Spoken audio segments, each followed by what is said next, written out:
नमस्कार दोस्तों, आप सभी को इस चैनल पर हार्दिक स्वागत है। अगर आप लोग इस चैनल पर नए हैं तो कृपया चैनल को सब्सक्राइब कर लीजिए। आज का जो हमारा टॉपिक है वो है अर्थक्वेक यानी भूकंप। हम आज ये पता करेंगे कि आखिर भूकंप क्यों आता है और कैसे आता है। तो चलिए शुरुआत करते हैं, देखते हैं भूकंप क्यों आता है। तो आप वीडियो को अंत तक ज़रूर देखिएगा, आपको सारी बातें समझ आ जाएगी कि आखिरकार भूकंप क्यों आता है। तो यहाँ पे आप देखेंगे कि जैसे कि मैं यहाँ पे कुछ डायग्राम आपको बना के दिया है आपके लिए, आपको समझने के लिए, ताकि आपको समझने में आसानी हो। चलिए सबसे पहले मैं बात करूँ कि जो अर्थ होता है, जो पृथ्वी, आप लोगों को सभी को पता है कि पृथ्वी ऐसे गोल होता है, जैसे ऑरेंज है। बिल्कुल गोल नहीं होता है। जैसे आप ऑरेंज देख रहे होंगे कि ऑरेंज होता है, दोनों तरफ से थोड़ा सा ऐसे चिपटा हुआ वैसे ही होता है। मैं यहाँ पे एक, जैसे अगर मैं उसको ऑरेंज को काटूँ 4 पार्ट में, तो मैं एक पार्ट जैसे तरबूज की जैसे होगा और वही मैंने यहाँ पे बनाया हुआ है। तो जैसे आप देख पा रहे होंगे कि ये इसी तरह के स्ट्रक्चर्स होता है। और यहाँ से यानी कि ये रहा ऊपर वाला पार्ट, और ऊपर वाले पार्ट जैसे कहीं देखे होंगे कि कहीं पहाड़ है, कहीं पानी है, कहीं गड्ढा है, इस तरह से सरफेस पे है। तो इसी सरफेस को हम क्या कहते हैं? क्रस्ट कहते हैं। क्या कहते हैं? क्रस्ट। जी हाँ। अब क्रस्ट से थोड़ा नीचे आएंगे तो ये जो क्रस्ट के नीचे आएंगे तो इस वाले पार्ट जैसे यहाँ है, इसे हम क्या कहते हैं? सीमा कहते हैं। ठीक है। अच्छा, इसके थोड़े पार्ट आएंगे तो यहाँ पे निकेल होगा। और अगर आप पृथ्वी के बीच में चले जाएंगे, यानी कि जैसे ये पृथ्वी है और पृथ्वी के अगर आप सेंटर में चले जाएंगे तो सेंटर की जो टेम्परेचर होती है वो लगभग 6000 सेल्सियस होता है, यानी कि 6000 डिग्री सेल्सियस सन की पृथ्वी की जो सेंटर का है टेम्परेचर। ठीक है।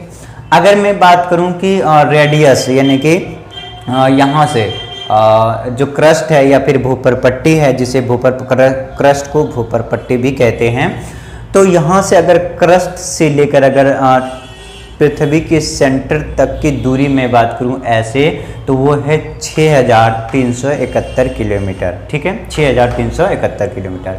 ये है सरफेस से, नहीं कि जहां हम आप लोग सभी हैं वहां से अगर डिग करें, अगर खोदें धरती को, तो हम 6371 किलोमीटर तक बीच में चले जाएंगे। उसके बाद फिर हम ऊपर, मतलब कि जैसे हम ऊपर हैं वैसे फिर ऊपर की तरफ हम चलेंगे। तो यानी सेंटर है 6371 किलोमीटर। ठीक है, ये बात आपको समझ आ गई।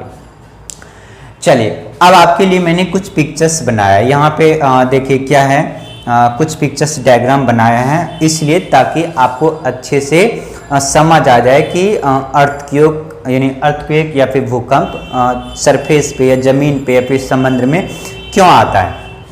तो देखिए, जो भूकंप आने का मेन रीजन है वो मैं आप लोगों को यहाँ पे डायग्राम के माध्यम से आपको बताना चाहूँगा।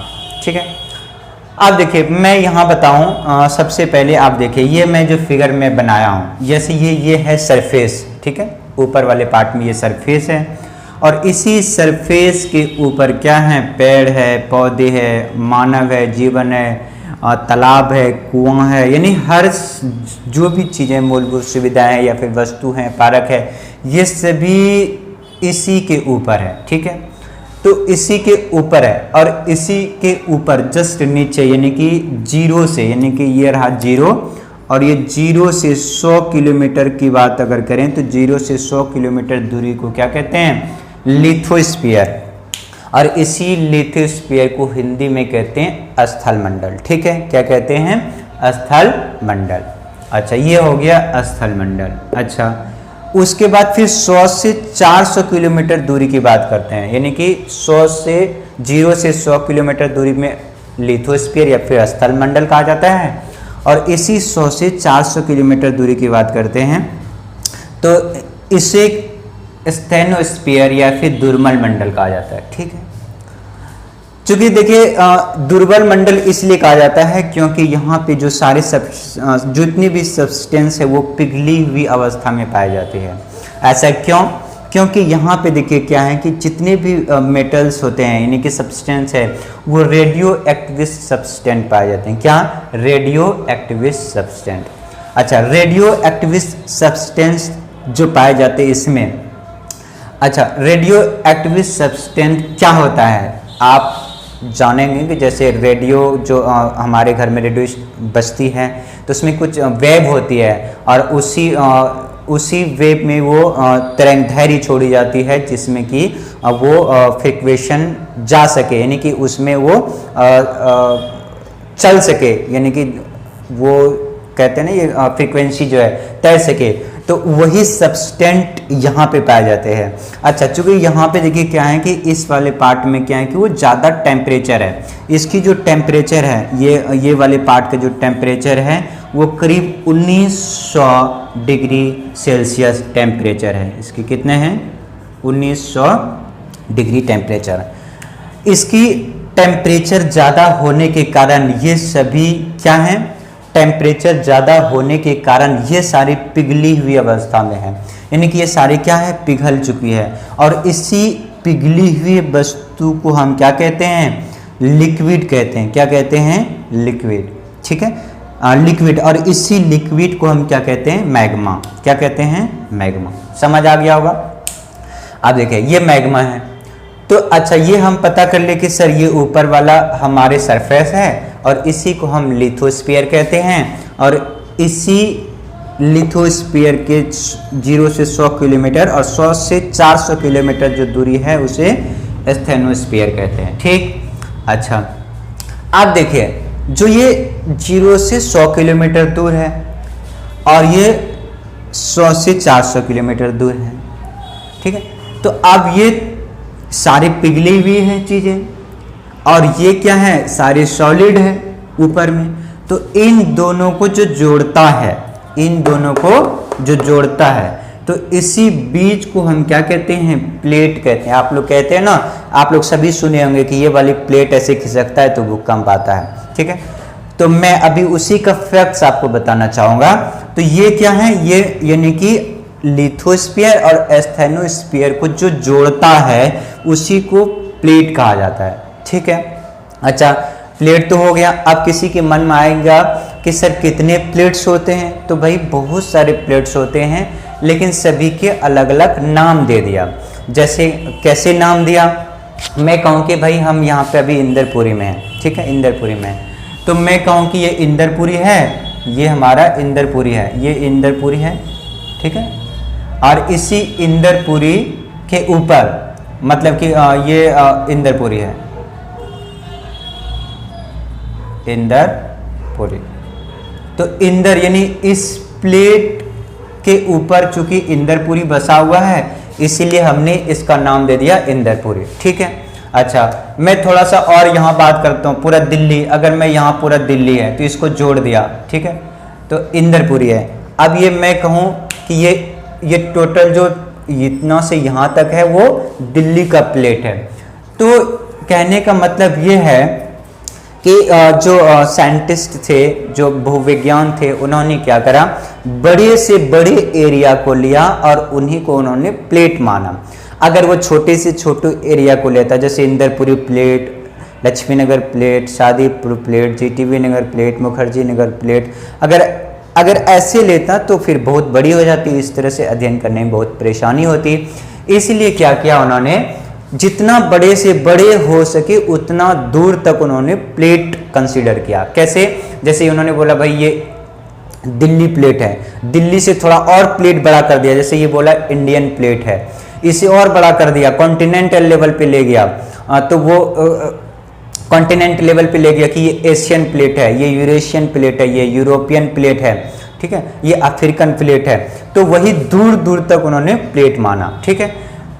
तो कहने का मतलब है कि उसी तरह से प्लेटों का नाम दिया। जैसे मैंने कहा कि यहाँ टोटल ये प्लेट है, इसके ऊपर कोई देश यानी इंडिया बसा हुआ है तो ये इंडियन प्लेट हो गया, या फिर ये एशिया बसा हुआ है तो एशियन प्लेट हो गया, यहाँ अफ्रीका बसा हुआ है तो अफ्रीकन प्लेट हो गया, और यहाँ पे यूरोप बसा हुआ तो यूरोपियन प्लेट हो गया। तो कहने का मतलब कि कोई एक प्लेट नहीं है, बहुत सारे प्लेटें हैं, और एरिया के अकॉर्डिंग यानी क्षेत्रफल के दृष्टिकोण से सभी प्लेटों का नाम अलग अलग दे दिया गया, ठीक है। ये बात हमें समझ आ गई, ठीक है। अब देखिए सर, बात होती है कि आखिर भूकंप क्यों आती है। ये प्लेट आपने बता दिया, ये मैग्मा बता दिया, तो आखिर भूकंप क्यों आती है, तो चलिए मैं उससे भी आपको बताना चाहूँगा। आप ध्यान से देखिएगा, ध्यान से सुनेंगे तो आपको बातें समझ आ जाएगी। चलिए मैं कहूँ कि एक घड़ा लीजिए या फिर कोई भी बकेट लीजिए या बर्तन लीजिए, ठीक है, और उस बर्तन को, जैसे मैंने यहाँ बर्तन लिया है और उसमें कोई लिक्विड लिया है, और यहाँ देखिए ये कोई फ्लेम जलाया है मैंने, कोई बर्नर जलाया, यानी कि या फिर गैस चूल्हे पे मैंने इसको जला दिया।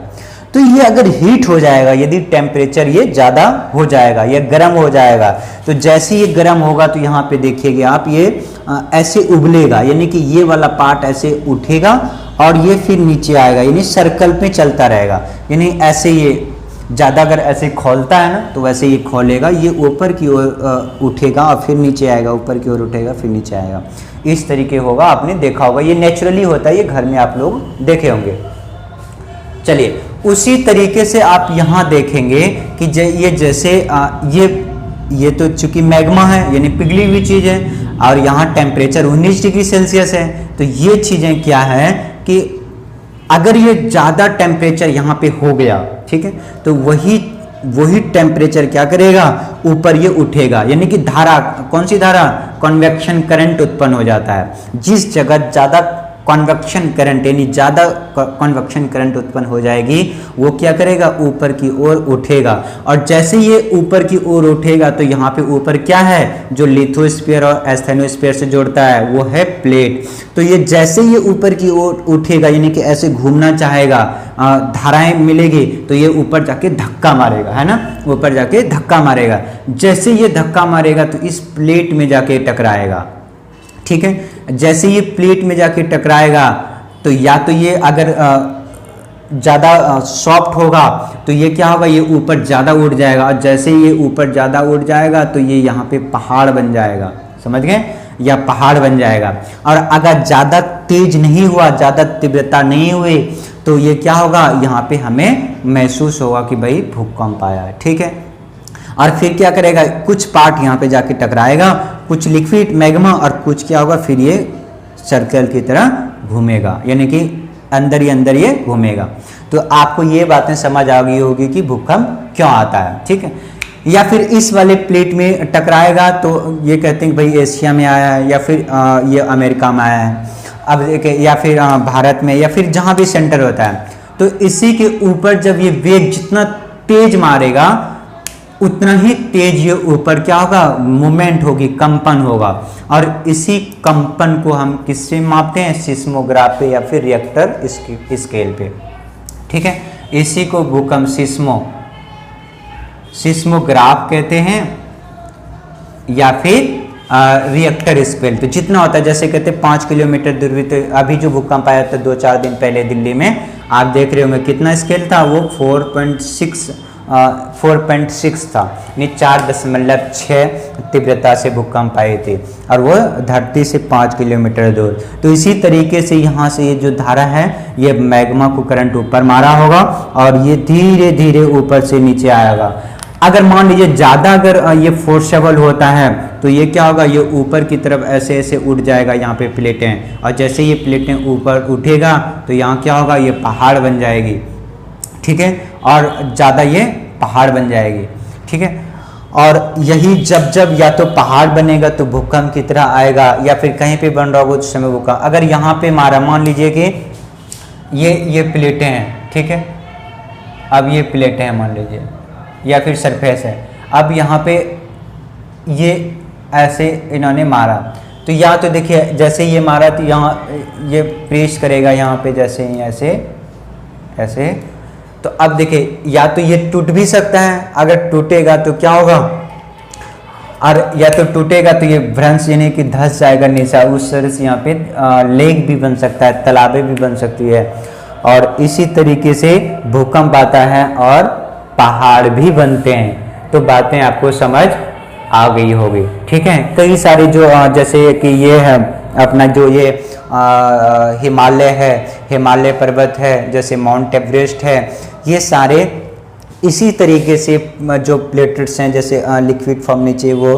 जो कन्वेक्शन धाराएं, वो कन्वेक्शन करंट जो क्रिएशन हुआ, और इसी क्रिएशन से जब इसको यहाँ पे प्रेस मारा तो वो ऊपर की तरफ उठता है और वहाँ पे फिर वो पहाड़ निर्माण हो जाता है और हमें महसूस होता है कि भाई भूकंप आया है। ठीक है, एक बार मैं फिर दोबारा आपको रिवीजन करा देता हूँ।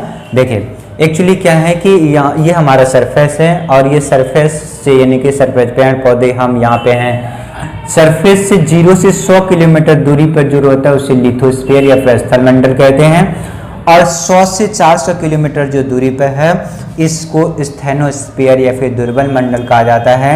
इन दोनों को जो जोड़ता है उसी को प्लेट कहते हैं।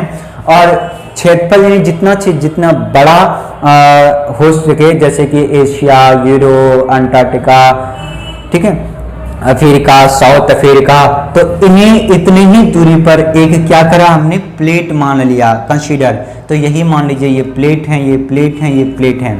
और चूंकि इसमें रेडियो एक्टिव सब्सटेंस पाया जाता है और सब्सटेंस पाया जाता है और इसकी टेम्परेचर करीब 1900 डिग्री सेल्सियस है, इसलिए सारी ये पिघली हुई अवस्था में है, लिक्विड फॉर्म में यहाँ है। और इसी लिक्विड फॉर्म को क्या कहते हैं, मैग्मा कहते हैं। और मैग्मा कहते हैं, और यही मैग्मा जब ये टेम्परेचर इसकी ज़्यादा हो जाती है तो ये क्या होता है, ऊपर की तरफ ऐसे घूमता है, जैसे मैंने आपको यहाँ पे अभी बताया। और जैसे ये ऊपर से ऐसे घूमेगा तो यहाँ पे जाके ये प्लेट में टक्कर मारेगा, और जैसे ये प्लेट में टक्कर मारेगा तो ये इधर की ओर फोर्स करेगा तो यहाँ पे प्लेटों में जाके ऐसे टकराएगा, जैसे टकराएगा तो ऊपर कंपन होगा, मूवमेंट होगा। और ये अगर इधर से भी फोर्स मारा ज़्यादा और उधर से भी फोर्स, तो उस तरह से ये उठ जाएगा, और जैसे ये उठेगा तो यहाँ पे ये माउंटेन बन जाएगा, इस तरह से माउंटेन पहाड़ बन जाएगा। समझ रहे हैं? तो इस तरीके से भूकंप आता है। मैं आशा करता हूँ आप लोगों को सभी को ये समझ आ गई होगी। अगर समझ आई होगी तो कृपया वीडियो को लाइक करें और शेयर करें, सब्सक्राइब जरूर करें। धन्यवाद।